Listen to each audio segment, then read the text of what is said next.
If you struggle to know what Shakespeare's intentions are, after this video you're going to know 3 Shakespeare's intentions that you can slot into any essay, and I'm going to show you how to do it as well. Let's kickstart.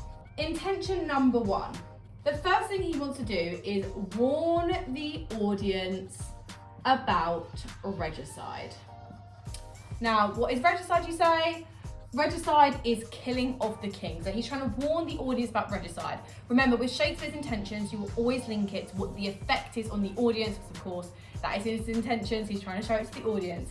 So he's trying to warn the audience about the consequences of regicide.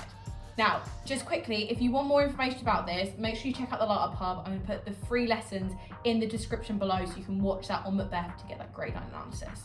But thinking about regicide, Shakespeare at the time was very good friends with James I, who was the king at the time. So of course, the king, what is his biggest worry? About being killed. So what does Shakespeare do? He writes a whole play about the consequences of killing the king, i.e. the consequences of committing regicide, to warn the audience about it. So if anyone was thinking about committing regicide before, after that, they would have seen the warnings and thought it wasn't worth it. It would lead to my mental and physical demise, as it did for Macbeth and Lady Macbeth.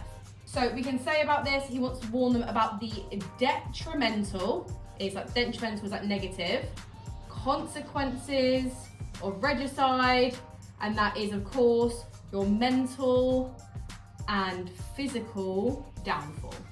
How we can also link it as well, he's basically warning the audience that if you commit regicide, so if you kill the king, then you become a carcass. I really like this phrase, a carcass of your former self. Now, think about a carcass, if you see like a carcass, like an animal's carcass, like a dead body, is like a shell of their former self.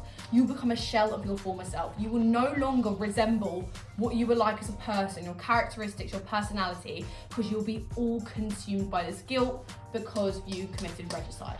You could basically link this to any paragraph, whatever you're talking about, whether that's Macbeth, Lady Macbeth, the witches, anything like that, you can link this to regicide and his warning. Now, his second intention is he is again kind of trying to teach the audience the consequences of unchecked ambition.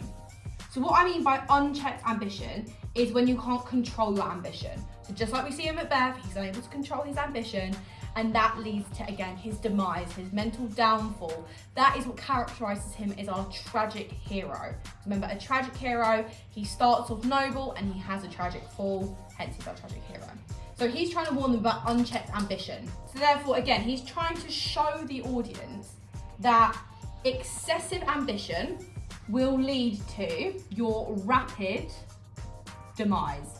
Demise just basically means like another way of saying downfall. So again, we can link that to Macbeth, to Lady Macbeth. So also you can link it to the witches, you can link it to Banquo, Macduff, Malcolm, about how those kind of characters don't have unchecked ambition. They have that ambition in check, they're able to control it, and of course they remain morally righteous, whereas Macbeth and Lady Macbeth cannot control this, and therefore again it leads to their downfall. Link it to the witches, how the witches of course encourage Macbeth to indulge in these ambitious desires because he has this unchecked ambition. You can link that to basically most things. And the third and final one is the betrayal of God's will. So betrayal of God's will always be punished. So what I mean by this is that no matter what Macbeth or Lady Macbeth, for example, thought they could do to alter themselves in terms of the great chain of being or manipulate their position of power, no matter what they did, even being involved with supernatural powers, they were never able to trump God's will. They were never able to overpower God and his pathway he'd set out for them. So again, linking to like the great chain of being and the divine right of kings. If you're not sure about that, make sure to check out the Light Up Hub because we go through that in lots of detail. But thinking about how, of course, God created both of those structures, and Macbeth and Lady Macbeth violated Great Chain of Being and the Divine Right of Kings. So basically, Shakespeare is showing that even if you're involved with supernatural powers, even if you think you're more powerful than God, God's will and God's power will always triumph. It will always be on top, and you will always be punished. You will not escape the fate that God sets out for you. You'll not escape eternal damnation, i.e. hell. That is inevitable for you if you go against God. So of course Macbeth thought, yeah, I'm fine, I can go against God, I'm gonna listen to the supernatural, I'm gonna become king, I'm gonna take that position of power, which of course God would have given out at the time because he chose the king, well they believed he chose the king. Macbeth thought he was exempt from punishment and exempt from the consequences of his actions. Of course, what happens to him? He dies. Got a very good visual of mine, right? And of course, Lady Macbeth dies as well. So that is what it ultimately shows. So I'd write down here, can't escape eternal damnation, i.e. hell. This is my devil. That was the worst devil I've ever seen in my life, but that's the devil. You can't escape the devil. Maybe I shouldn't draw on the whiteboard in future.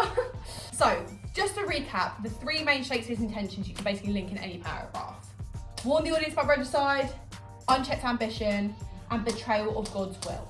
If you are struggling with how to formulate paragraphs, how to write the grade 9 analysis, how to include the context, make sure of course you check out the Light Up Hub. The free lessons will be in the description below. And then of course, if you want to, you could subscribe. It's like the YouTube channel, but it's way more detail.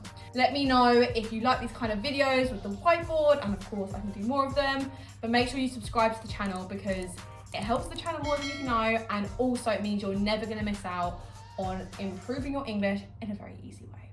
I'll see you in the next video, guys. Bye.